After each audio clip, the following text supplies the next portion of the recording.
பரந்தூர் விமான நிலையம் இனிமேல் வரப்போவது கிடையாது. ஏன்னா டிஎம்கே எவ்வளோ, அதாவது நீர்நிலைகளை ஃபுல்லா அழிச்சிட்டாங்க.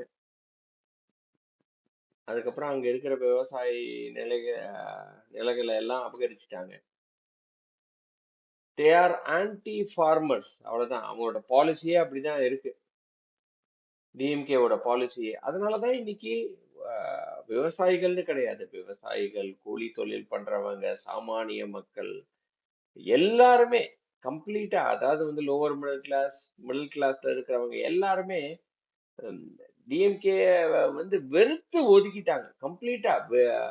இனிமேல் இவங்க தேவையே கிடையாதுடா. ஏன்னா வந்து நம்ம அவங்க வேற வழி இல்லாம அதிமுகல இருந்து சரி ஓகே, வேற வழி இல்ல, அதிமுக பிடிக்கல, இவங்க இப்படி அநியாயம் பண்ணாங்க, திமுகவுக்கு ஓட்டு போட்டா நீங்க என்ன அதிமுகவுக்கு ஓட்டு போடுறது? நீங்க என்ன அவங்க ஓடிதான் அடிப்பாங்களா? நாங்க பாருங்க அடிக்கிறோம் பாருங்க, நாங்க லஞ்சம் பண்றோம் பாருங்க, நாங்க வந்து அடாவடித்தனம் பண்றோம் பாருங்கன்னு அப்படிதான் வந்து திமுக இந்த வாட்டி ஆட்சி பண்ணியிருக்கிறாங்க.